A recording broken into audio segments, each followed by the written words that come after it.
I'd like to call to order the Sacramento Transportation Authority and SAPSA for the meeting of Tuesday, May 9th, 2019. Madam Clerk, would you take the roll, please? Absolutely. Good afternoon. Carr, Frost, Gatewood, Here. Gitta, Hanson, Harris, Here. Howell, Here. Hume, Kennedy, Lozano, Middleton, Here. Natoli, Here. Chenier, Here. Abbas, Here. Suen, and Peters. He'll be late. Soon will be late. So it'll be late. Okay, thank you. You have a quorum. Okay. Thank you. Do you want to read the statement? Yes, ma'am. Thank you.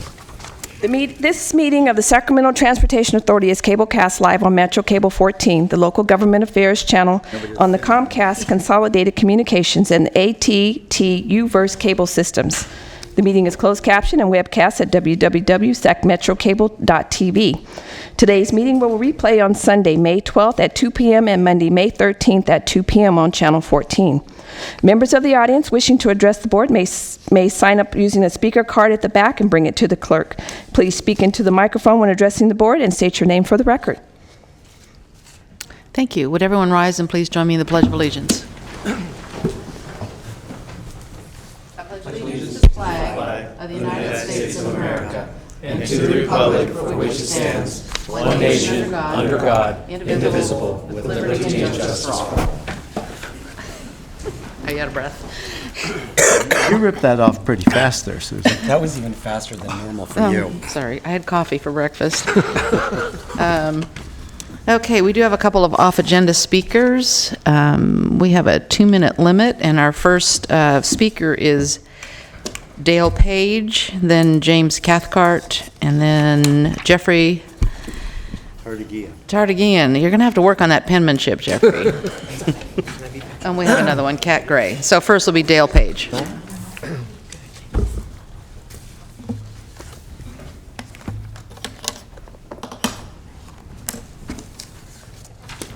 you want this one?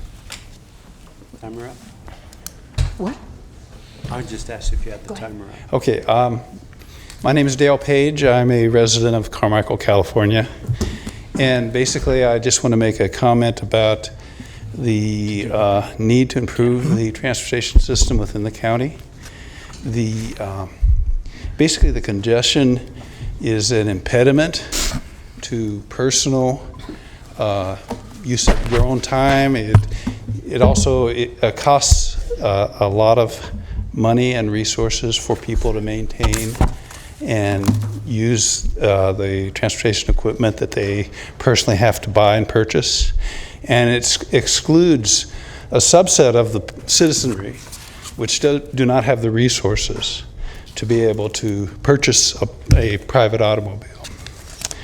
So I'm asking you to provide better options for us with respect to transportation. As a commuter, I'll be better off if people use public transport and are not driving on the road. Or alternately, if I'm using public transport and not driving on the road, then other people who are driving their individual cars will be much better off. Reduce roadway congestion, and this transportation system that we have is good in certain respects, although it's sort of an arterial system which directs people to a downtown destination. And the Arden Arcade Carmichael area in which I reside, there are very few options as far as intra-region transportation. And I think we need to do something in order to improve the options that we have. And the statement that I've provided for your perusal later gives some ideas with respect to how we might do that. One of the things that seems to be dysfunctional about our transportation system is the way that we service our schools. The situation at the schools, you've probably observed when you've dropped your own children off at a school. Hey, could you please wind up your comments, sir? Pardon me? You've reached your 2-minute limit. Could you wind up your comments? Okay, sure. I appreciate the opportunity to talk to you. and I hope that you take the time to read the written statement that I made. Thank you. And can I suggest you attend regional transit meetings too? All right. They're the ones that make the decision on where the buses go. Okay. Okay, thank you. James Cathcart? That's next Monday night. Okay, thank you. 6 o'clock. Good afternoon. My name is James Cathcart. I'm here today to represent STAR, Sacramento's Transit Advocates and Riders, and make comments to Sacramento Transportation Authority. I have 5 points for your consideration. 1, mass transit is the most effective solution to traffic congestion, greenhouse gas and vehicle miles traveled reductions, and for much of Sacramento County, getting to people to where they need to go. Point 2, Sacramento Rapid Transit has the lowest level of funding for mass transit of any major city in California. No level of effort by Sacramento Rapid Transit can be completely successful without a higher level of funding. Point 3, it is time to make up for this deficit by investing most of the next tax measure to mass transit. Point 4, development of the TAC expenditure plan must be based on goals and performance measures set ahead of time. The TAC expenditure plan should not be developed until these goals and measures have been developed with community input and adopted by the board. Point 5, development of the tax expenditure plan, which dedicates more funds to mass transit, is the most effective solution to traffic congestion, greenhouse gas and vehicle miles traveled reductions, and for much of Sacramento County, getting people to go where they need to go. Thank you for your consideration to these comments. Thank you, Mr. Cathcart. Jeffrey Tartagia? Good afternoon. Jeffrey Tartagia. Once again, I will express the disappointment in that, again, who you have not been in contact with in regards to any of the effort in funding. Until you convince the rural community that transportation is important and that it helps and affects them in a manner or means, I think I can only say ditto to the previous comments and believe that once again, until this board reaches down to every Lions Club, to every provider of homelessness centers, in a sense, that impacts the dollars of what's going on, so you understand who your community is. I don't feel like you're, one, listening and hearing what your community is telling you.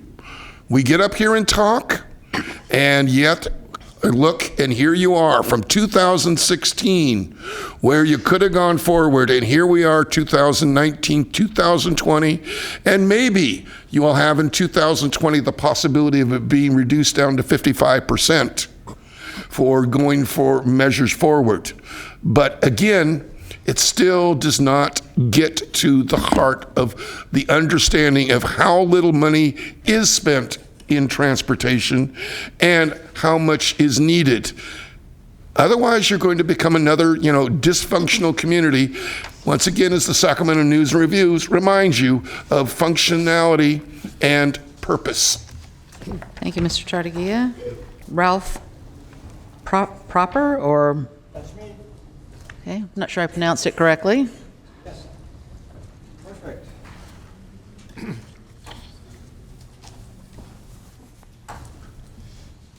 Yeah, hello everyone. My name is Ralph Proper, and I'm with ECOS. I'm the president of the Environmental Council of Sacramento. We're a member of the SAC Moves Coalition. The coalition's purpose is to advocate for the funding and development of an efficient, sustainable transportation system.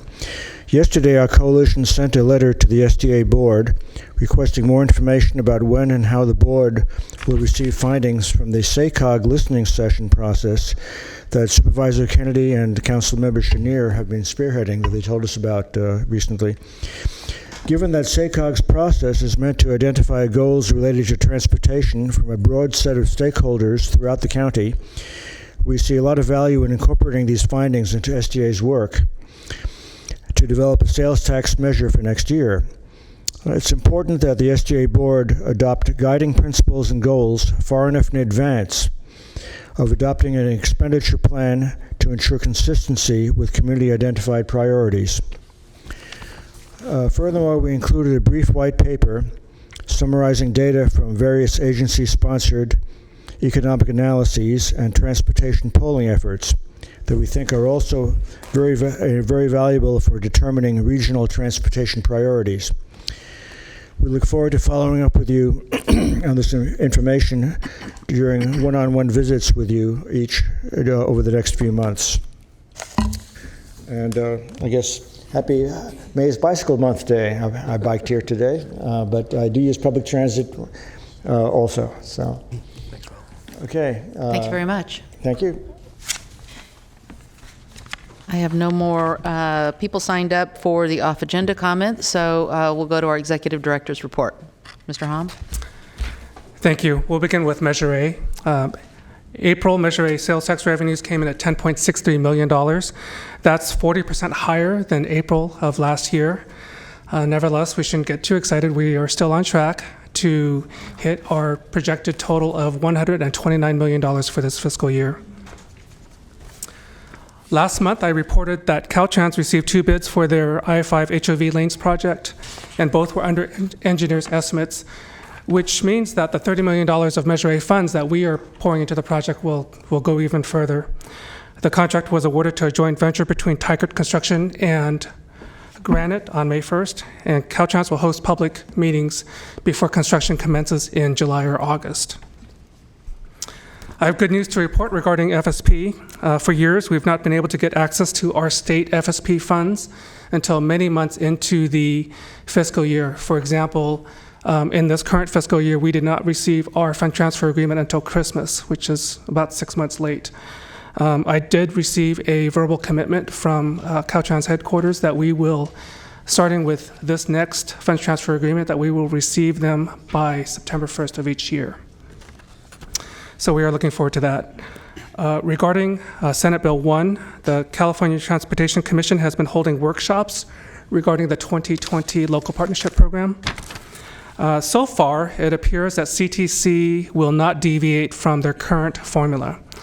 What that means is that in 2020, we can expect $7 million to come to Sacramento County to be allocated among the Measure A entities, and that all of our agencies can compete for $100 million statewide in a competitive construction pot. On page 2 of the Executive Director's Report, you'll see a schedule for the CTC, and you can see that it's very, very tight. The CTC will not adopt their guidelines until October 10th, and on that same day issue a call for projects, but the deadline for applications is December 10th, which is just 2 months away, and our board meeting is after that. That means that we will have to, that your board will have to make allocation decisions at your November 14th meeting for the formula pot, and at your January meeting for the competitive pot. So there is a lot to look forward to in this fall regarding the local partnership program. Finally, my last note is that we will not meet again as a board until August. There is no June or July STA board meeting. Thank you. Any questions for Mr. Hom? Mr. Antole? Yeah, thank you, Madam Chair. Just a quick note, if I could, Norm. So on the August 8th agenda, you show under bullet points on the agenda items, the Cosumnes River Permanent Open Space Preserve Fund. Is that what that's called, or is that just shorthand for what was called out for as far as setting aside funding for ag and or environmental preservation under the Measure A, or what is that actually a fund, and that's what it's titled? That is exactly what the Measure A ordinance calls for, and that's exactly how it's called. We've never initiated the program, and so I am drafting a fund proposal for the program to launch in August. My plan is to complete the draft plan sometime this month or next and circulate it among the conservancy agencies, and to bring that to the board for hearing in August. So was that the $15 million reservation? The funding that is that? It is. It is $15 million for the Cosumnes River Permanent Open Space Preserve. I will be coming back with a recommendation to begin initial funding of that with $5 million. For $500,000, right? No, $5 million. Oh, 5 million. I'm sorry. 5 5 million. I think you said 500. $5 million. Okay. All right. Very good. Thanks. Thank you. Any other questions? Okay, thank you for your report. Your next item is your consent items. Items 3 through 9, with the exception of item 5, has been pulled from the calendar. I'll move consent. Oh, wait, before we do that, I have a question for agency counsel. Item 9, I just haven't seen something like this before. In the recommendation, it says, close the public hearing and adopt the budget resolution. Can we close the public hearing in a consent item? I think you might want to pull that one off of consent. Okay, I think that makes sense. So you want to restate your motion? I'll move the rest of consent. Is there a second? Okay, we have Ms. Howell and Ms. Frost. And Mr. Kennedy chimed in, sort of. Oh, no, okay. All those, are we voting on the screen or? No, vote, voice. Okay, all those in favor say aye. Aye. Noes or abstain? Okay. Item passes. And call number 5. Item 9. I thought somebody she said we pulled 5. Right, she did say that. 5 and 9. We are pulling item 5, and we'll continue that all until together, August. not just to be discussed. Altogether, until August. All right, okay, then item 9, thank you. Sorry. So then your next items, 10 and 11, are to be presented. Item No, 9. 9. Oh, sorry. Good grief. And I'll second that. Mr. Chenier and then Ms. Howell. Any other comments or questions? All in favor say aye. Aye. Noes, abstentions, item passes. Okay, Okay. next. Now we're going to hear both items 10 and 11 together. 10 is new Measure A performance standards, and 11 is Measure A performance audit contract. Good afternoon, Madam Chair and board members. My name's Joan Barucki. I'm chair of your Independent Taxpayer Oversight Committee. And I have 2 items for you for action today.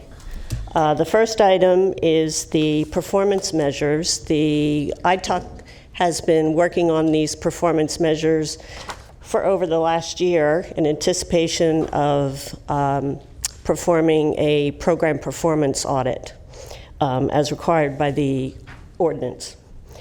We brought these to you last month for comment. There has been no changes since last month in those items. A couple of things to note.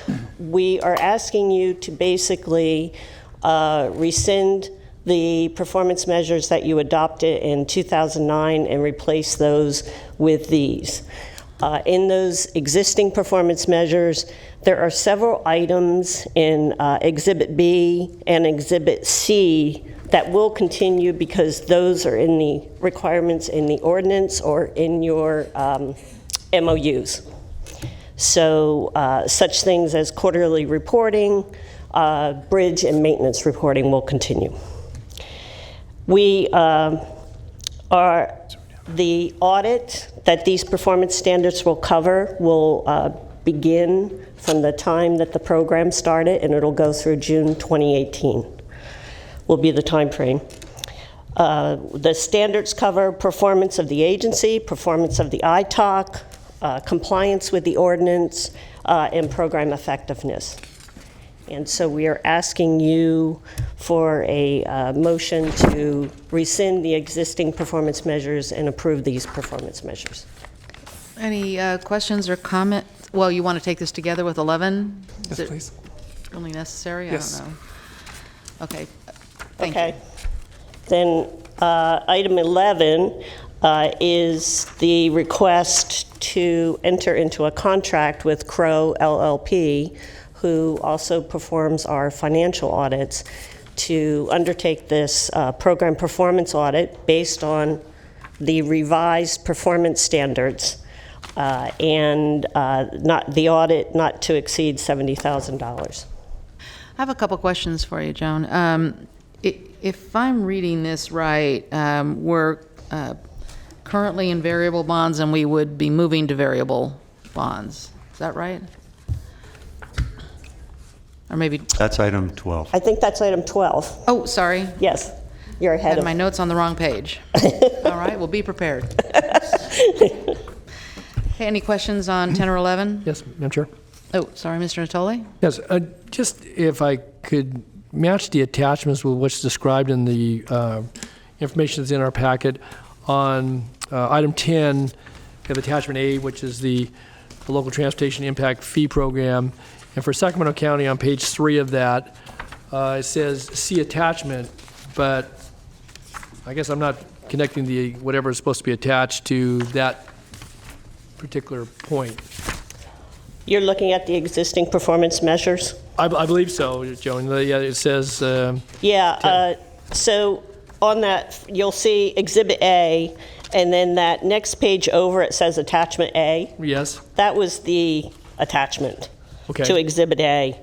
And then there's another attachment reference there. It says County of Sacramento Transportation Development Fees, see attachment. Yeah, this is actually what you adopted back in 2009. So was, I guess my question, so was the attachment, is the attachment in our information, just not in this material? I don't see it either. It's referring to attachment A, but the document is actually called attachment A. Right.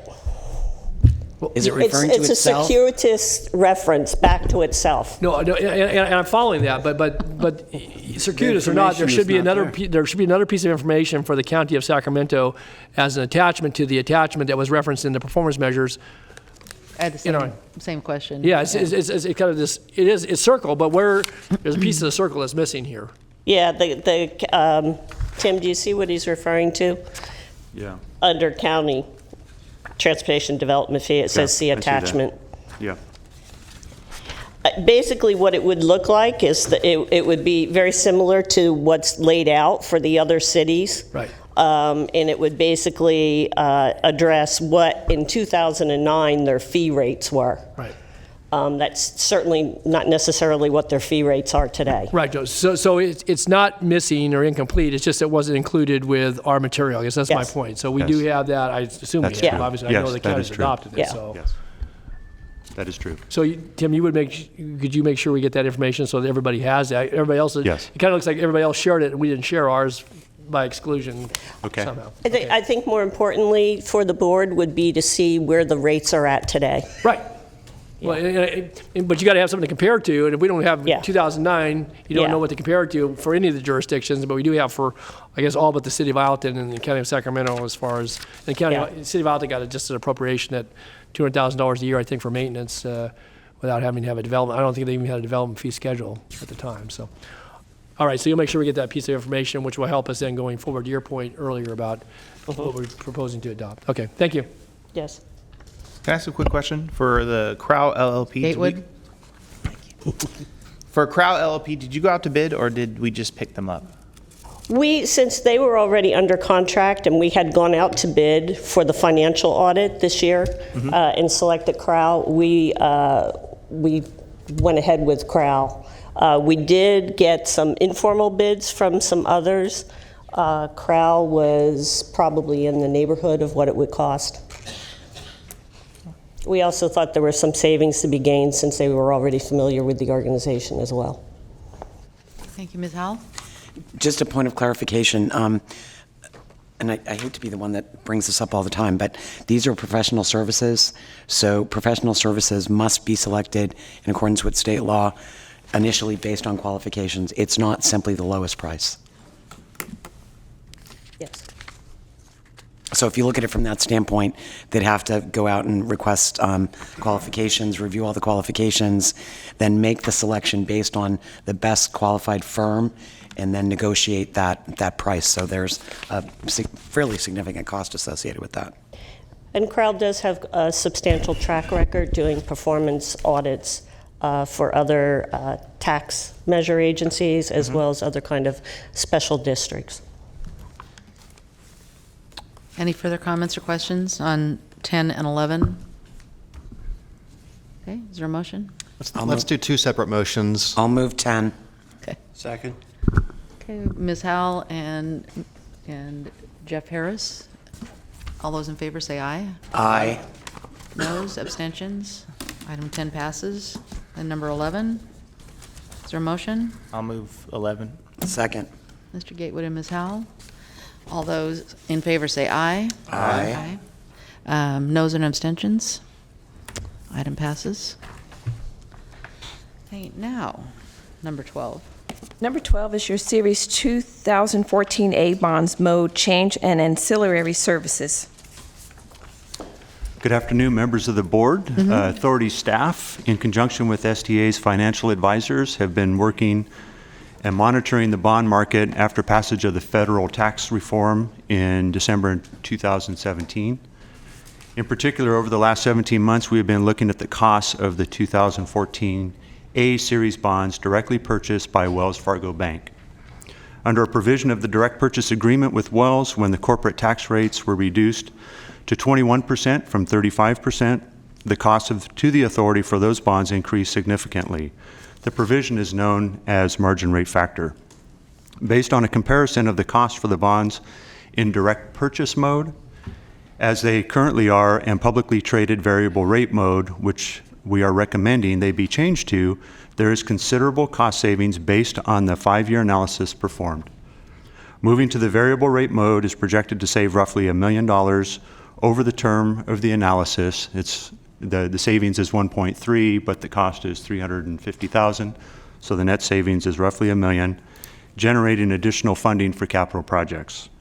Today I've invited STA's financial advisor, Peter Schellenberger with PFM, to provide additional context and answer any questions you have regarding this recommendation. In addition, if the board directs staff to move forward with this recommendation, then we need the board to authorize the executive director to execute an amended contract with Bond Disclosure Counsel, Nossaman LLP. The amended contract was included in the agenda packet posted last week, but since that time, the authority's legal counsel recommended refinements to the scope of services section. Therefore, I provided each of you with a revised version reflecting those changes. Now I'd like to invite Peter. Good afternoon. Good afternoon. Again, I'm Peter Schellenberger from PFM, Financial Advisory to the Authority. I won't walk exactly through what Tim just walked through. The proposal here is, in the context of your portfolio, you have 3 series of variable rate bonds outstanding. The Series 2009C bonds, the 2014 A bonds that we're talking about here, and the 2015 A bonds. So 2 out of the 3 are in a current mode called variable rate demand bonds. They're in this current mode. The third that we're talking about today, the 2014 A's, were directly sold to Wells Fargo. And they were done so when the corporate tax rate was 35%.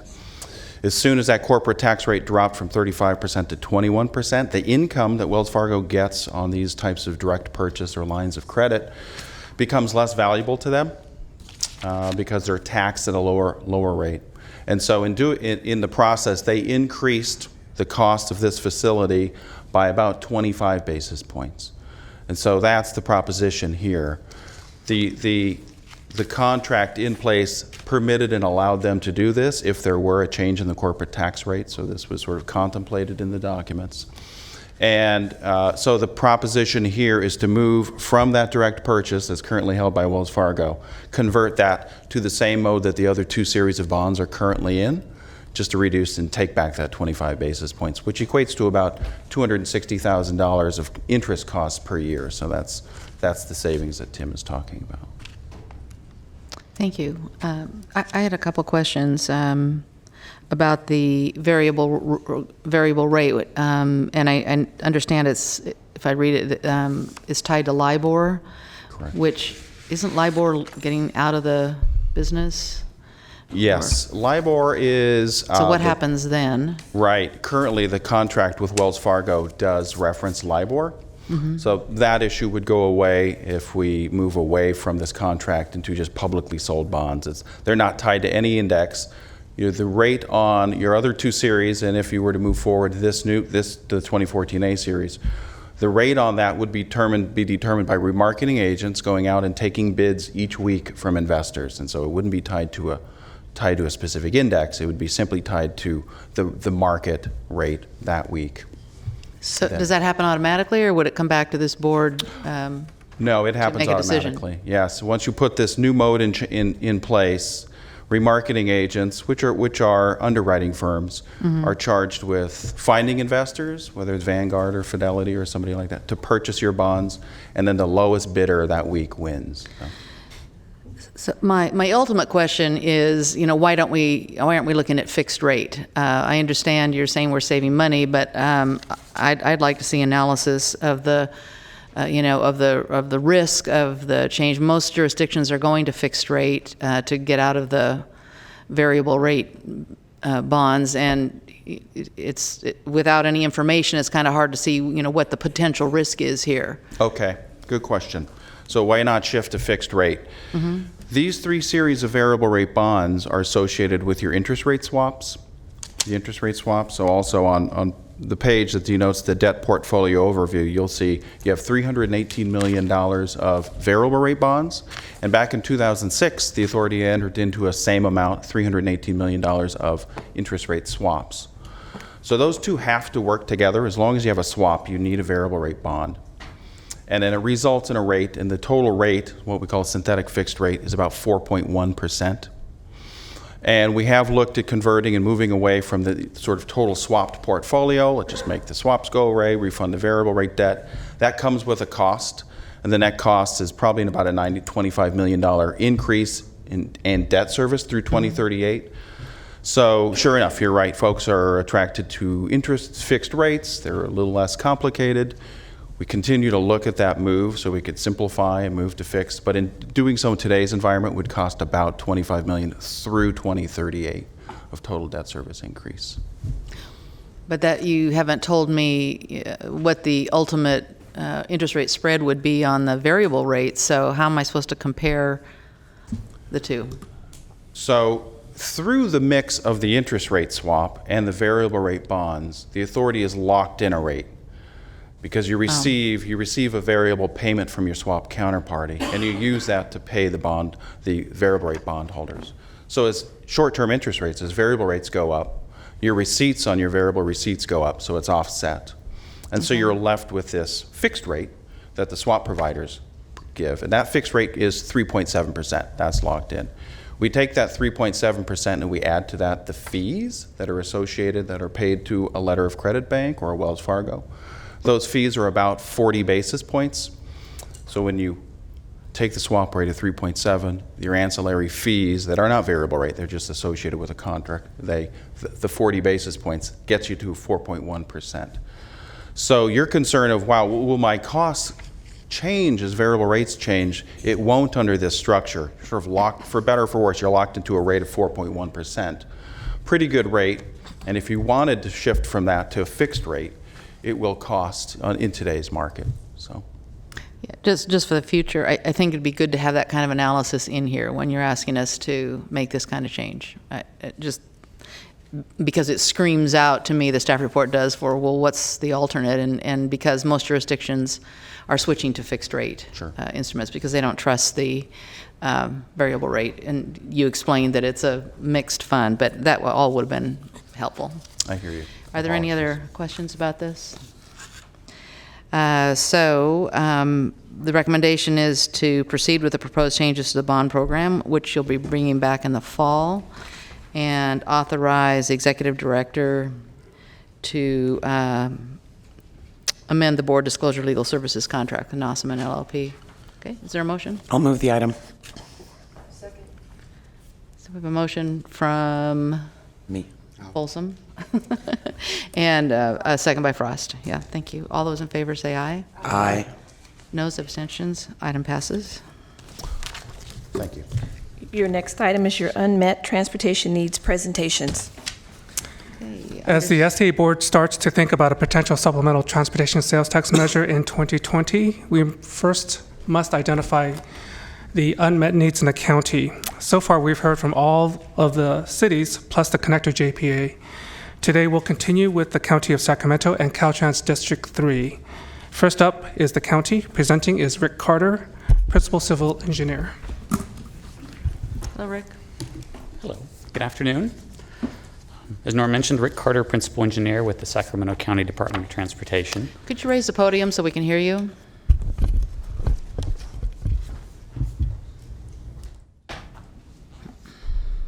There we go. Maybe speak right into the microphone. Is this better? Yeah. Yeah, thank you. I'm going to provide a brief overview of the unincorporated portion of the county's transportation infrastructure, talk about some of the successes with Measure A and our unmet transportation needs. The graphic on the right shows in light yellow the unincorporated portions of the county.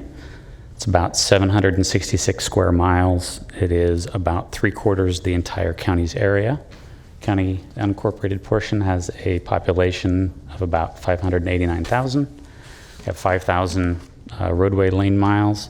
That's the 8th largest in the state for counties. We have an average PCI of 50, which I'll talk a little bit more about later. There's 234 bridges, about 31 of which are either structurally deficient or functionally obsolete. They require either replacement or significant structural work to bring them up to current standards. We have about 500 traffic signals we maintain. There's 23 interchanges that are either wholly or partially within the unincorporated county, and about 80 miles of Class 1 trails. Just to highlight a few of our capital projects that have been funded with Measure A. Picture here shows Bradshaw widening was completed back in 2010. You can see from the funding, without Measure A, that project would not have been possible. On Hazel Avenue, we have kind of a continued success story. We've been working on a series of projects starting at US 50 and working up toward Madison. In 2013, we opened up basically roadway widening, getting across the American River. Last year, we completed the work between Crow Downs and Sunset, and staff is continuing to work on the next phase from Sunset to Madison, planned for completion in 2020, and Measure A has funded about 40% of all this work. Last of the projects I'm highlighting is US 50 Watt Interchange that was completed in 2016. This addressed considerable congestion around the interchange. It's a multimodal project. It created an exclusive transit lane for RT, and RT now serves the Watt corridor through there. It was also designed to provide quick and easy access to the Man Love light rail station. Additionally, it was the first interchange that's in this region that provides for Class 1 bikeways through the interchange. That's the photo shown here with a group of bicyclists kind of coming through the tunnel and making their way through. Besides funding major capital projects, Measure A funds maintenance as well as some other programs with the county. Significant portion of the county's roadway maintenance work is covered by Measure A, things like pavement rehabilitation work, pothole, crack sealing, slurry sealing, signing, striping, signals, drainage maintenance. In terms of our bike, pedestrian, and safety improvement programs, we use Measure A as grant matching funds for complete streets, bike lane type projects. We do ADA curb ramp improvements, traffic signal installations and upgrades, safe routes to school work, and it's a major funder for our neighborhood traffic management program. Does things like installing speed bumps in neighborhoods to control speed. Moving to our unmet needs, I mentioned earlier, our county's PCI is at 50. This is quite a bit lower than I'm sure the motoring public would like, and certainly the county staff would love for this to be a bit higher. Our current unfunded backlog for maintenance, pavement maintenance work is at $789 million. SB1 has made a significant impact in improving the outlook that we had, but these numbers are assuming the funding with SB1. Our current budget with SB1 is still insufficient to maintain the pavement at a PCI of 50. Our projections are it'll drop to 34 over the next 20 years. At that point, more than half the roads will be in very poor condition, and our unfunded backlog will grow to about $1.7 million.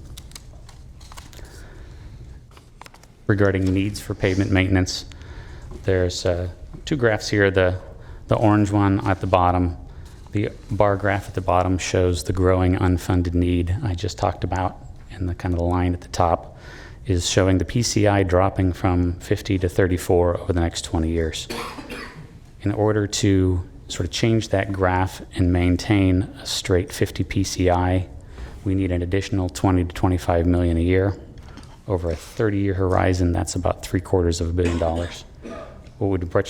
What we would much rather see is the graph on the right.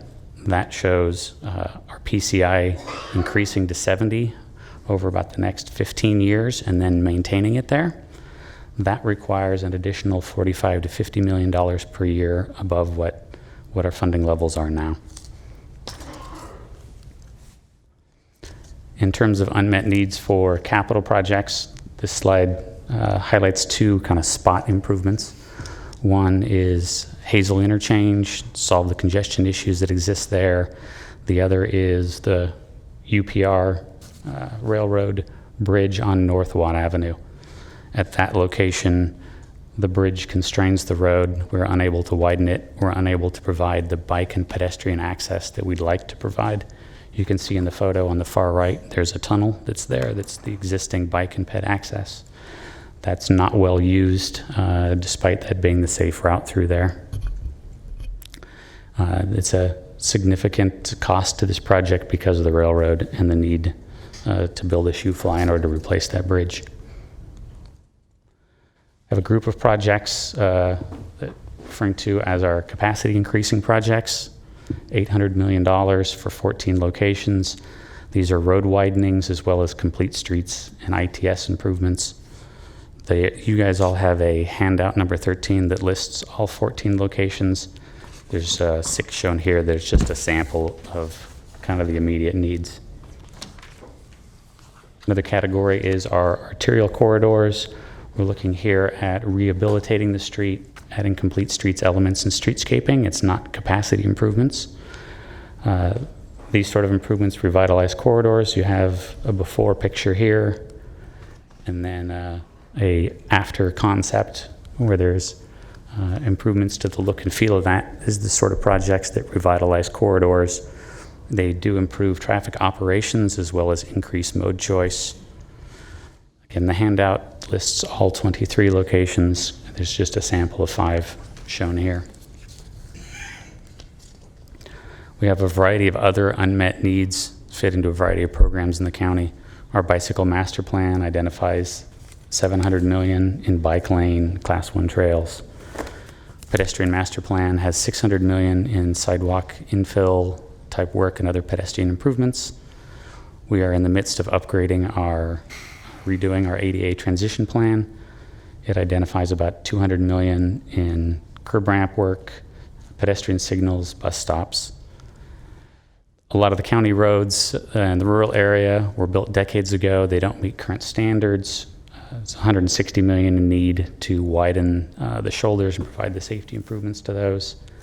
ITS improvements, we're looking at $65 million, and bridge maintenance and grant matching funds for bridge replacements at $50 million. All told, these summed up together, they exceed $4 billion. There is significant needs for the county transportation system. And that's the end of my presentation. I'd be happy to answer any questions you guys may have. Thanks, Rick. Mr. Natoli? Thank you, Madam Chair.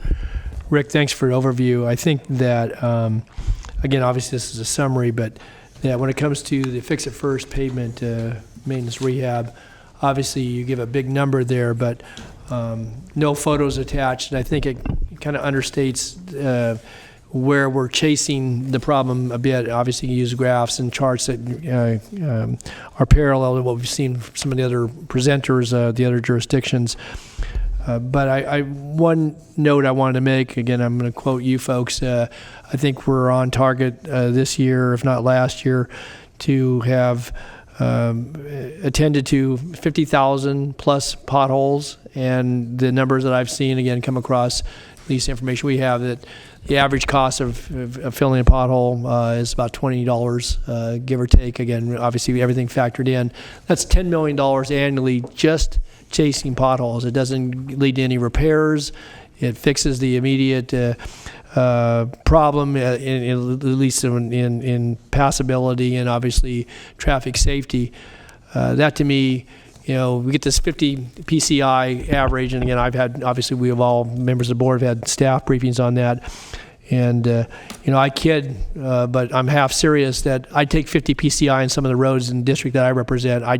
I would gladly take a 50 PCI because in some cases we're down at 30 or 20 or even worse in some rare cases. It's not because we're negligent, and certainly I think you as county staff, certainly responding to county supervisors and the constituents that we represent in the unincorporated area, are attentive as best you can be. But that backlog continues to grow, and I know that we're just at the beginning of the season. We were a bit delayed in trying to do some of the pavement overlays and such. But I would just say that as the conversation goes forward, I think we need to be illustrative in a little more definitive way relative to what that means. Certainly to not just to travel, the traveling public, so to speak, but to the movement of people and goods, the safe movement of people and goods, and whether it's in the suburban or urban portions of the unincorporated area, but certainly in the rural portions, and those are farm to market, they're for school bus movement of children, and what we're seeing too, as people are looking to, and we may hear some of this as relates to congestion, but people are looking for other ways to get to their destination, whether it be their daily work and or travel in and around. We're finding that, again, the rural and suburban routes are becoming more and more congested. And I want to just note that this morning I was on Bradshaw Road going both ways this morning, and we tout that project. It was a great project, and it was done during the recession for the Bradshaw widening and improvement project. But that pavement surface is already showing significant wear and tear, because obviously it's one of the routes where, in helping to build other road infrastructure in this community, we see a lot of hauling of aggregates and movement of other support activities. And I can just tell you that in 9 years, that pavement is beginning to show, again, significant wear and tear.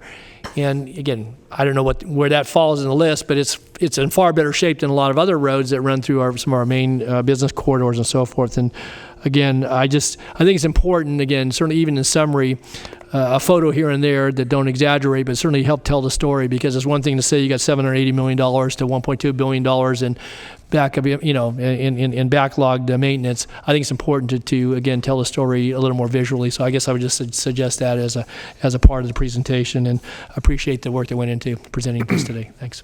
Thanks. Thank you, Mr. Harris. Yeah, I'd like to build on what Mr. Natoli said. I found a pothole. I went in and they fished me out 2 days later. Thank you to Metro Fire. They ever find your van? That's where it was.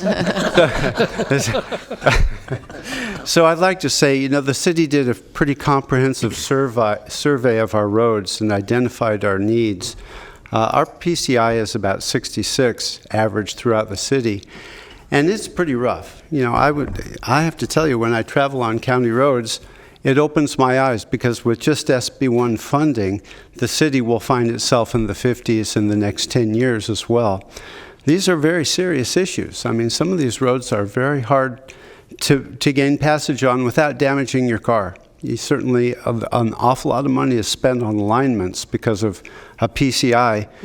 Below 60 is a pretty serious deal. So my question actually is, have you done a comprehensive survey of county roads and understand what your backlog of unmet needs are? Yeah, we just finished it. Yeah. Oh, good. It's published? Yes. It's Oh, published. great. I'll look for a copy, because We'll send you an autographed copy. I love it. And that one pothole, I really want it You want to see fixed. that's on there? Okay. Yeah, the graphs I shared are from that report. Yeah, I thank you for your comments, Mr. Harris. I think all of our roads are in the county are in very bad condition, not only for cars and buses, but for pedestrians and bicycle riders. We get calls from bicycle riders that have got flipped out of their bike it's just very a bad situation. I wondered if you knew off the top of your head what the median is. Are there more roads below 50 and we've just got a couple that are above 50 and that evens it out? I don't know off the top of my head. I'm looking over At the to my director? director if he happens to know that off the top of your head. Ron Vicari, Director of Transportation, Sacramento County. There is quite a bit more roads that are below. The median, I would say, without the exact number, I would say it's probably around 40 PCI. And actually, because the cost of as the pavement deteriorates beneath 30 and you enter reconstruction, the cost gets so much higher that you see that brings it down. But the average is 50 PCI. Yeah, that's what I thought. But there are more roads in the 40s. That's correct. Than that, okay. Any other questions? Okay, thank you very much. Next will be Caltrans. Is Wayne Lewis? Yeah, thank you. Mr. Lewis? Good afternoon, Chair Peters and members of the board. My name is Wayne Lewis. I'm Special Project Manager for Caltrans. It's my pleasure to talk with you today about how we've used Measure A funding in the past and to discuss investments on the state highway system that we think we need in the future to maintain mobility and vitality. First, I'd like to thank the STA board and your staff for your past support for Caltrans' efforts to reduce congestion in Sacramento County. For the past 20 years, nearly all the funding that can be used to initiate congestion improvement projects has been controlled by local and regional agencies.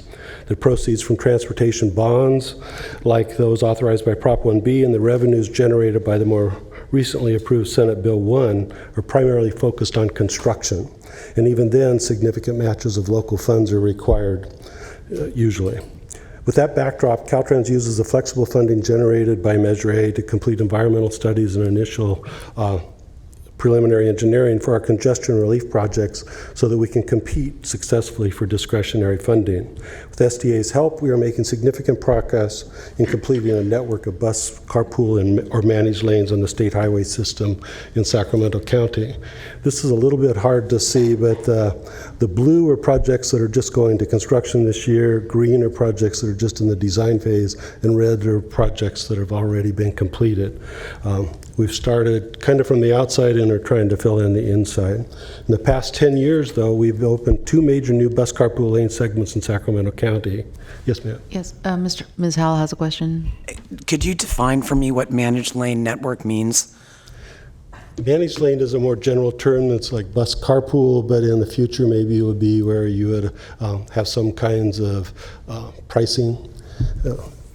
So right now it's probably HOV lanes and ramp metering? Yes. And you just said that 4-letter word? Pricing? TOLL? It's something that we have to consider in the future. I think that especially when you're applying for federal money, they want to know if you've looked at those kinds of funding sources to generate the funds for your own projects before you come knocking at their door.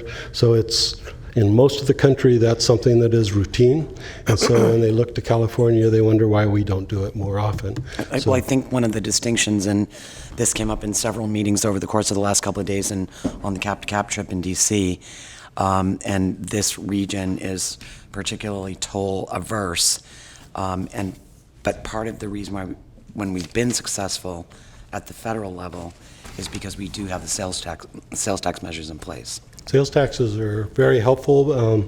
They've become so common that they're not a bonus feature anymore. They're usually more of a satisfier, that if you don't have one, it's hard to get into the game. But they're definitely very helpful, and the big thing is, as I mentioned, that the sales taxes are very flexible funds. You can go out and you can get a lot of the preliminary work done that takes a long time. Most of the competitive funding sources now just want to go straight to construction, so there isn't a big time lag between their commitment of funding and the actual seeing the funds employed. So that's why the flexible funding from Measure A is so important to us. Otherwise, we wouldn't be even in. I think everybody here knows that. I just wanted to clarify that the 4-letter word was being bandied about. So. It's being hinted at this point. In the past, so back to our report. In the past, we've done studies on both the 80 corridor and the 50 corridor, and with existing technologies, it doesn't make sense at the present time. As technologies change in the future. Let's not get diverted on that subject, sorry. Okay? I have a lot. I'm sorry. Thank you. I appreciate the re-diversion. As I said in the past, we've opened 2 new bus carpool lane segments in Sacramento County, 80 across the top from the Sacramento River to near Watt, and the US 50 Phase 1 project from Watt out to Sunrise. We will begin construction on 2 more projects this year and next because the SDA board accelerated Measure A funding for us in 2017. The contract for the comprehensive corridor project on I-5, as Norm mentioned in his report, was just awarded on May 1st, and we should start seeing construction later this year. And the US 50 Phase 2 project from I-5 to Watt will begin construction next year using a design-build process to expedite the completion. Preliminary work is already underway for 2 more corridors, the Cap City Freeway and I-5 from south of US 50 to west of Sacramento International Airport. The ultimate goal is a complete network of bus carpool lanes on the freeways. Our focus will be providing direct connectors and between routes and generally updating interchanges to smooth the traffic flows. The headline on this graphic from the Sacramento Bee asks if more carpool lanes are the right path. And the answer is yes, because bus carpool lanes move more people in the same space as general purpose lanes. That is why they are included in the MTP's Sustainable Community Strategies preferred scenario that meets the 19% greenhouse gas reduction goal. On State Route 99, over twice as many people are moved in the bus carpool lanes as the average in the number of people traveling in the other lanes. So they're twice as effective at moving people. Moving more people and less vehicles is the best way to reduce congestion on the state highway system. And the state highway system is the backbone of the regional transportation system. So reducing congestion there reduces congestion throughout the region. Bus carpool lanes are the most efficient way to increase the number of people who move on our highways. They provide a more predictable travel time for transit and emergency vehicles, and they encourage people to take transit or join carpools or van pools. In 2017, the state highway system comprised only 8% of the lane miles in Sacramento County, but carried 43% of all the vehicle mile travel. The percent of VMT on the state highway system has dropped in the last 15 years. Overall, the VMT has gone up 20% in Sacramento County, but the VMT on the state highways has only gone up 11% because we're full. And so traffic is being diverted onto the local streets. Those detours onto local streets and roads create the congestion you were concerned about, and they also increase the cost for local agencies to maintain those local streets and roads. So our goal is to keep as much traffic, the through traffic on the state highway system as we can. The slide shows that we received $52.8 million in approximately the last 10 years for 5 projects, and I'll go through them one by one. The Interstate 580 interchange, we received $1.5 million that covered about 30% of the cost of doing nearly a complete environmental document and project report. We couldn't finalize it because we didn't have funding for design and construction, but having that completed, we know that we could complete the Across the Top project and we can complete projects on I-5 without compromising our ability to do the interchange upgrade in the future. Measure A played a much bigger role in completion of the bus carpool lanes on I-80 from the Sacramento River to Watt Avenue than you might assume from the fact that Measure A reimbursed us for about 1/2% of the $136 million cost. That's because the availability of Measure A funding allowed us to get work going and compete for regional funding through SACOG and Prop 1B funding from the state. Later, it was decided that we would focus the Measure A funds on the Highway 50 corridor, which we'll be talking about. This is a good example, though, of how flexible funding from the sales tax helps us bring discretionary funding into the region. $54 million came from the Prop 1B Corridor Mobility Improvement Account, and $73 million came from the State Highway Operation and Protection Program, or SHOP. Caltrans District 3 has employed a successful strategy of coordinating capacity and operational improvements with our rehabilitation projects whenever we can. We've been able to capture cost savings from economies of scale, reduce total construction time, and minimize inconvenience for travelers. Original estimates for adding the bus carpool lanes on I-80 were much higher, but piggybacking on the SHOP project and securing Prop 1B funds reduced the cost to the region to less than $10 million. The 80 Across the Top project was open to traffic in February of 2016. The Highway 50 the SDA contributed $32.8 million for Measure A and directed $7.2 million from the Prop 1B state and local partnership program for the first phase of the US 50 bus carpool lanes project. This $100 million project constructed bus carpool lanes from Watt to Sunrise to provide significant congestion relief in eastern Sacramento County. The bus carpool lanes were opened eastbound in 2011 and westbound in 2012. About 60% of the funding came from state sources like Prop 1B and the State Transportation Improvement Program. Measure A funding allowed the project to include community enhancements and improvements to RT's Gold Line as well. The early funding from the STA and SACOG for the bus carpool lanes on I-5 from Elk Grove to US 50 allowed us to complete design of a $275 million shop corridor improvement project in just 2 years. That's because the environmental studies and design progress made on the bus carpool lane project gave the shop project a head start. By being able to deliver the project that fast, we were able to get a disproportionate share of the early shop funding that was available from Sb1 as well. We expended $3.2 million from Measure A during the environmental clearance process, and it was the SDA Board's decision in 2017 to accelerate $30 million more that allowed Caltrans to successfully compete for $15 million from Sb1 to fully fund this $332 million comprehensive corridor project. Before you leave that subject, Mr. Stewart has a question. Thank you, Chair. Wayne, I just wanted to confirm, it was awarded May 1. Are you still expecting a construction date of July? Norm has a little better information than I do as far as meetings. It's got a little bit of a lead time. July and August. July and August? July or August, yes. Okay, great. Thank you. We just awarded the contract, but we haven't got an approved contract. And so as long as everything goes apace, we hope to have things moving where you can see activity later this year. But I hate to commit to a date. As you know, we advertised at once and had some challenges to those. Had to re-advertise. Fortunately, bids came in lower, and we're ready to go now. Got it. Thank you. The Sb1 Grant for the I-5 corridor includes funding for improved bicycle and pedestrian connections to the Cosumnes River Boulevard Light Rail Station, and new sound walls will be constructed south of Pocket Road. When the bus carpool lane project from Elk Grove to I-5 was cleared environmentally just a few years ago, the estimate to complete them was nearly $150 million. Combining the bus carpool lanes with the rehabilitation project saved more than $100 million from the original estimate to construct the bus carpool lanes as a separate project. Local funds from SACOG and STA represent less than 13% of the total cost to optimize I-5 from Elk Grove to downtown. The shop project includes pavement reconstruction, auxiliary lanes, pumping plant upgrades, replacing the Castellada pedestrian overcrossing over I-5, and more.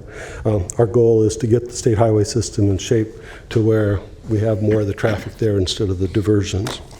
The construction contract was awarded May 1st, and we just discussed we'll begin construction later this year.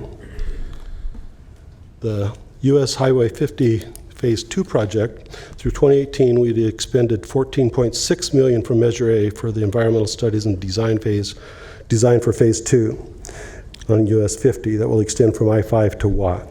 US 50 provides a critical link between all the other freeways in the Sacramento area, so congestion between I-5 and Watt impacts State Route 99, the Cap City Freeway, I-5, and even I-80 in Yolo County. The SDA Board decision in 2017 to accelerate $12.5 million in Caltrans aggressive project delivery allowed us to successfully compete for $90 million from Sb1 to fully fund this $442 million comprehensive corridor project. Measure A funds amount to only 6% of the total cost of this portion of US 50. Sb1 Grant also includes $20.3 million for upgrades to SAC-RT's Gold Line that will be constructed separately. Improving the segment of US 50 is challenging because 12 bridges must be widened and the vertical clearance must be increased at 7 overcrossings. Sound walls will be constructed on the south side of US 50 from Stockton Boulevard on-ramp to 65th Street as community enhancement. Combining the bus carpool lanes with the $324 million shop project creates savings from economies of scale and minimizes disruption to the public, as we discussed before. We anticipate awarding a design-build contract early next year, and construction should probably the middle of next year. We were talking before about the needs for local agencies, and a lot of that was focused on maintenance. Caltrans were fighting those battles in different arenas. We're focused mostly on the congestion relief, which we don't get a lot of funds directly for. This slide shows that we'll need, though, about $3.5 billion in additional funding to complete the managed lane network in the Sacramento region. The partially programmed, the green bar that goes horizontal, lists the next priority corridors in Sacramento County. I'd like to discuss 2 corridors in more detail, the Cap City Freeway. Okay, we're beginning to run out of time. Okay, so I'm getting closer. Yeah. It's important, though. I know it's all important. I just condense it a little bit, maybe. I will. The Cap City Freeway is the biggest bottleneck in the region. That's why but technical, financial, political, and environmental constraints have precluded any significant improvements in the corridor for decades. But extensive public outreach by Caltrans and SACOG have confirmed there's now a consensus to move forward.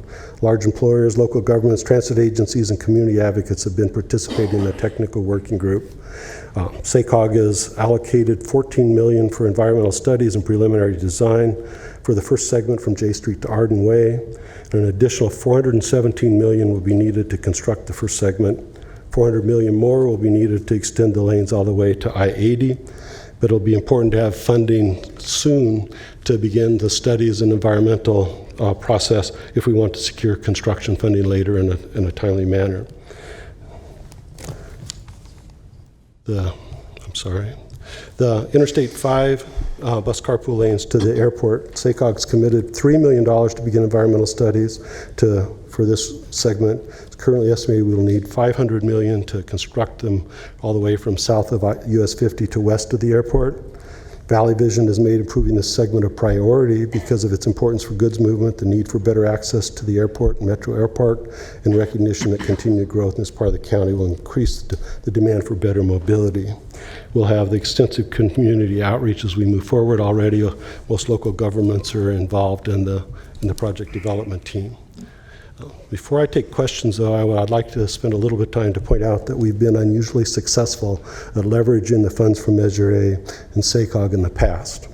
But we can't expect to get discretionary funding from either the state or federal government in the future without contributing significantly more locally controlled funding as a match to demonstrate the local commitment. Both the state and federal governments are trying to leverage their funds as much as possible, and the percentage of local funding is as important as project readiness when they make their decisions. Our recent successes at getting the funding to start I-5 and US 50 with only 13% and 6% of the funds from the local governments will be almost impossible to replicate in the future. For these projects, we benefited from, like I said, from the flexible local funding, some very aggressive project delivery in our district. Very strong political support was essential in getting I-5 and US 50 funded, and I'm trying to jump through, I'm sorry. And the availability of new funding from Senate Bill 1. The reality is that many regions in the state weren't ready when Senate Bill 1 passed because we had projects that were shovel ready. We were able to compete effectively, not only for the funding we got for the bus carpool lanes, but also for the rehab dollars. That put us in a great position, but the rest of the state has taken notice, and competition in the future will be much more competitive. We'll probably need 40 to 60% local matches to get in the game. So and does that complete your report? That completes my report. Thank you. I have a couple questions here. Mr. Natoli? Thank you, Madam Chair. Wayne, thanks for your presentation. I just wanted to take the opportunity certainly to thank you and District 3. I know you got Amarjeet here and other members of your leadership team for your work, certainly with the freeway and highway network and how it interrelates, obviously, to movement of people and in and about and through our community. I wanted to just touch real quickly on Jackson Highway 16, because I know we were in very serious discussions with Caltrans relative to the portion that would extend east from Watt to Grant line, as far as maybe having it turned over to as a local street or highway. Obviously, that hasn't progressed with, I think, the anticipated timeline that both Caltrans and County Transportation anticipated. I just want to take the opportunity with both you and certainly our county leadership in the room, but that shouldn't negate the ability then to do some improvements that would help alleviate congestion, particularly at the Bradshaw and Jackson Highway intersection. I know we spoke about this, and I think opportunity, whatever happens with ultimate disposition of State Route 16 to the county or remaining in Caltrans, there are still improvements. We're collecting, obviously, development dollars, and there are projects that could help improve congestion, maybe alleviate some of the accident potential, and I think maybe help us with air quality as well. So I guess I would just suggest that as we look at these bigger projects that involve obviously major freeway corridors, that certainly State Route 16, we not lose sight of some opportunity to do some maybe more localized focus projects at current locations, anticipating that maybe someday we get the other piece of that accomplished. So, would you like a response or? Sure. Yeah. Very quickly. Yeah.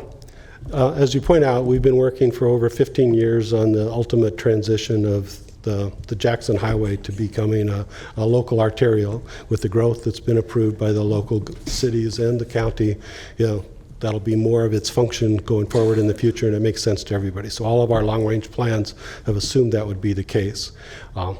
The difficulty of getting congestion reduction funds, as I was talking about before, is that those are almost all completely controlled at the local level.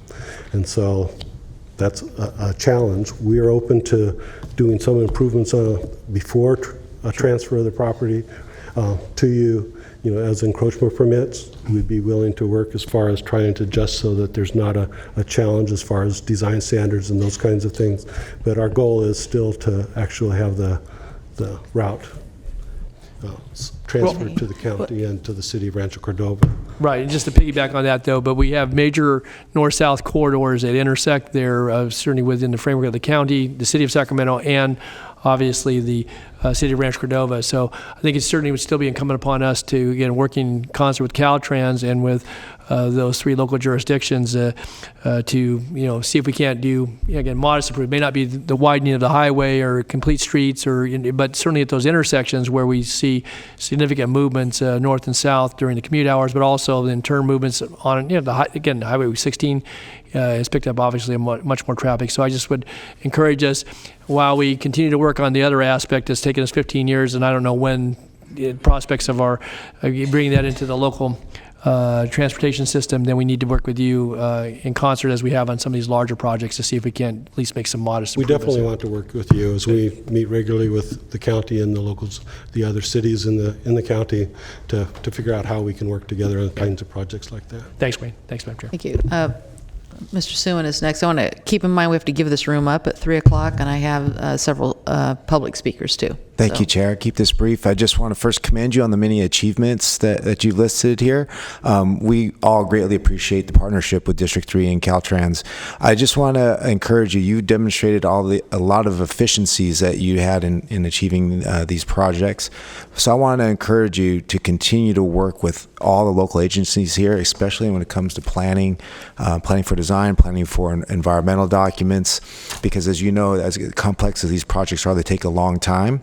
So to the extent that you can incorporate the local agency's ultimate visions into those designs and studies, I think we can all save time and also be more efficient with our dollars going forward. That's our goal in the individual project studies, but also when we do the corridor management plans, so that we have a full perspective of not just the state highway, but the local arterials, transit, and other modes of transportation. And the local agencies' perspectives too. Great. Thank you very much. Thank you, Mr. Guerra. Thank you, Wayne, and want to thank you and Caltrans for your work on HOV lanes on Highway 50, and particularly for calling out the need for the south area, south wall improvements. If either Norm or yourself at some point can get me the kind of the timing schedule for those, the sound wall. I know there's going to be some acquisition of property with the homes that are adjacent in that area. The only concern is we thank you for Caltrans for improving all the 59th Street exit potholes. They're much needed repair there, but one thing that came about was that the construction of that significantly impacts the adjacent neighbors, since all the construction starts around 9 o'clock at night. So when constructing the sound walls, if we could try to get those as we move with the HOV carpool lane, sooner the better, because we know that that's going to be a long time of construction, and I want to mitigate the sound as much as possible. Thank you. Thank you. Ms. Howell? Quick question. I just, the font was too small to read in the overhead. So if you could get the list of projects to our director so that he could get them to us, that'd be great. Sure. Okay, thank you. Any other questions? Okay. Mr. Hom, did you have anything further to say? No, thank you. Okay, well, thank both the County of Sacramento and Caltrans for their testimony today. For the time, sorry it took so long. We do have a couple of speakers on this item. The first is Helen O'Connell.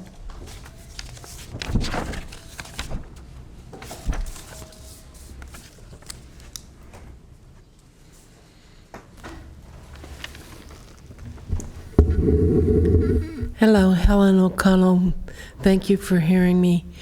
I'm concerned that they're going to upgrade streets and improve things, but we're also improving our bus system, and we need to make sure that there's access to the bus stops on sidewalks that is accessible for wheelchairs and people with other disabilities.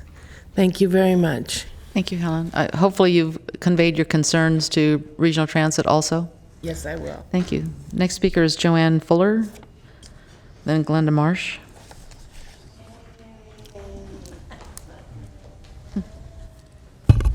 Chair Peters and members of the board, I'm Joanne Fuller. I'm reporting from 350 Sacramento's transportation team. Preliminary report, we've been doing some polling of our members, and what we find is that, thank you, what we find is that they agree that our transportation system is a significant source of greenhouse gas emissions in the region, and they prefer walking and riding their bikes and taking RT over driving, and they really support public investment in transit. So we'll be getting all of the results of the polling we're doing to you all, but our goals are that we want to prioritize focus on reductions in air pollution and vehicle miles traveled. We want sidewalks and streets and roads accessible to all modes of transportation, and we need to provide benefits to all the communities in our county. Thank you. Thank you, Ms. Fuller. Glenda Marsh. I'm Glenda Marsh, and I'm also a co-chair along with Joanne of the 350 Sacramento Transportation Team. And I wanted to follow up on the engagement, outreach, and goal-setting process for the proposed transportation sales tax measure in the future. It's not clear to us what the community outreach schedule is. We know that your consultant, Noah Painter, is supposed to be carrying the ball on that, but we can't find any kind of published schedule for when that period of time will be happening, for how long. We've been reaching out to a lot of partner organizations in the community just to let them know, gee, do you know this process is happening? But we don't know where to send you. We don't know when. And people are interested in sharing their perspectives on priorities and what constitutes a transportation improvement for them and their community. So we'd like to see a community outreach schedule that's posted, that's published, what the opportunities are, what is the time frame for providing that input, and how it's going to be used. Around goals, we understand that following the LA Measure M process, there will be some goals and criteria set for weighing all of these unmet needs and transportation projects for their productivity, for their efficiency, for what they bring and achieve for our future transportation system. And so what will those investments provide? So Joanne mentioned some goals we think are important. An example of that, I would like to say one thing that jumped out at me from the Sacramento County presentation was that their other needs list was sort of almost a side note, but it's really full of foundational improvements that help people walk, bike, to get to access to transit and move about their neighborhoods without having to be dependent on a car and create congestion, contribute to congestion, and contribute to VMTs and greenhouse gas emissions. Maybe one day all the cars will run on banana peels, I don't know, but We still have emissions issues. So I just kind of wanted to sort of suggest maybe flipping that on its head a little bit and finding out what kind of goals are we going to have where we can weigh the types of projects that the county presented in terms of what they achieve. Ms. Marsh, could you wind up your comments? You're over your yes. time limit. Sorry. And so we'd like to know how the goal-setting process will take place and when that will be performed. Thank you. And the consultants are in the audience today, so if they are having trouble getting hold of you, he will seek you out. We got it here on videotape. Carolyn Flores is the next speaker.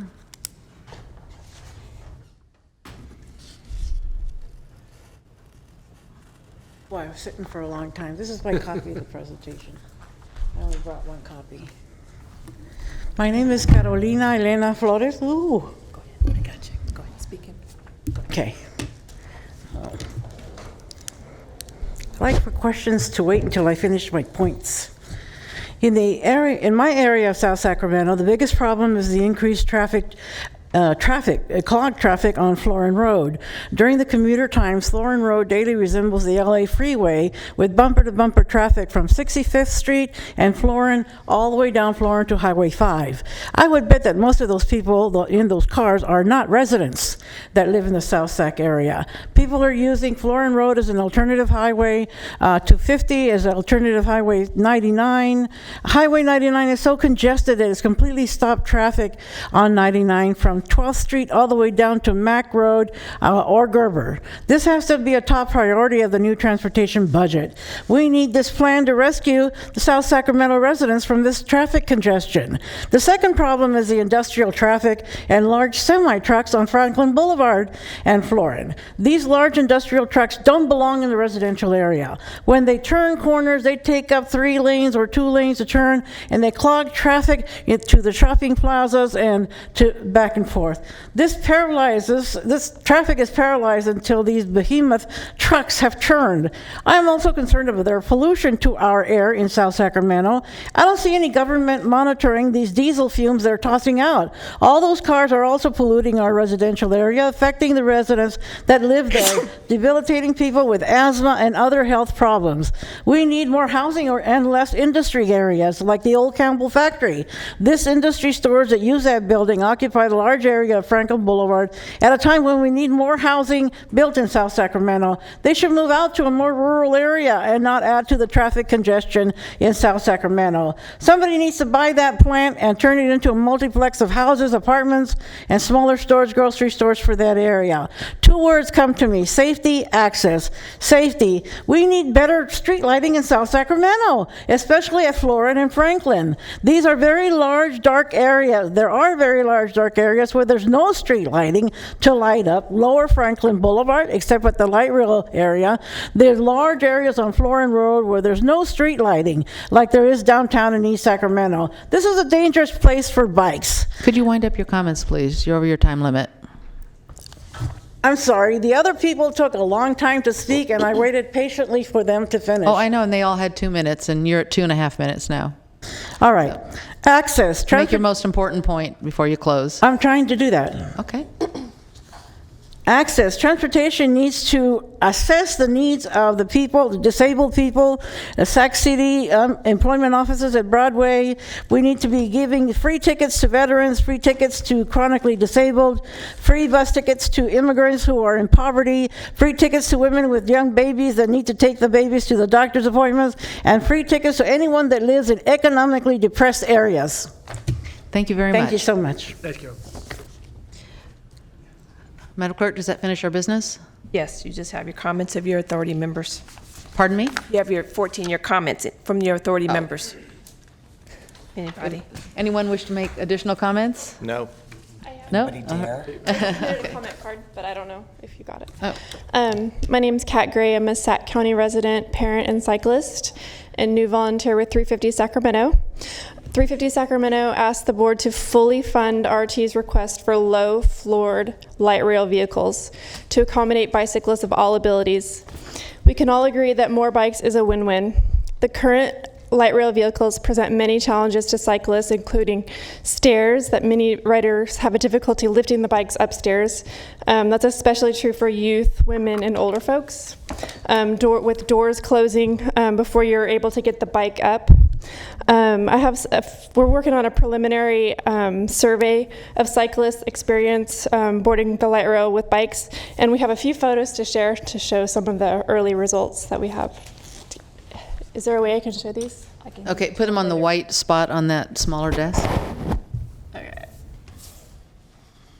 Okay, so here's a photo I took this Sunday at Watt Love. 10 bicycles on board, and then you can see there's someone else trying to bring a bike on board. It was really awkward. Let's see.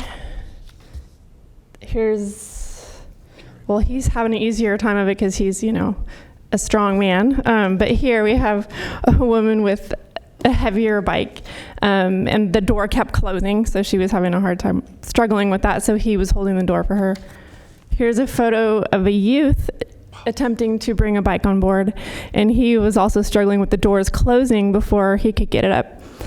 So these are just some preliminary photos of the survey that 350 Sacramento is doing to hopefully improve access to cyclists on light rail. Thank you.